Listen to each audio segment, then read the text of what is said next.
In our neighborhood in Kenya, there was a young woman named Amina. She was a single mom in her early 20s with a little boy named Abdul, who was around 3 or 4 years old. Every day, Amina left for work, leaving Abdul with their maid, Zawadi. One day, when Amina came home from work, she found the house empty. Zawadi and Abdul were missing. Hours passed, and Amina's worry turned to panic. The police and neighbors searched but couldn't find Abdul. Desperate, Amina tracked down the person who had introduced her to Zawadi. He knew where she lived and took Amina deep into a village in Mombasa.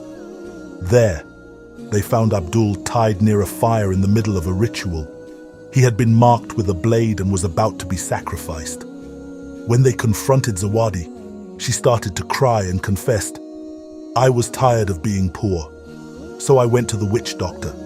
He told me I had to sacrifice the thing I loved most, and I loved Abdul as if he was my own son." Amina and her guide intervened just in time, rescuing Abdul. Zawadi was arrested, and the community was shaken by the incident. This terrifying experience reinforced Amina's resolve to protect her son even more fiercely. This scary experience taught us all a big lesson. It reminded us to always watch out for our kids and never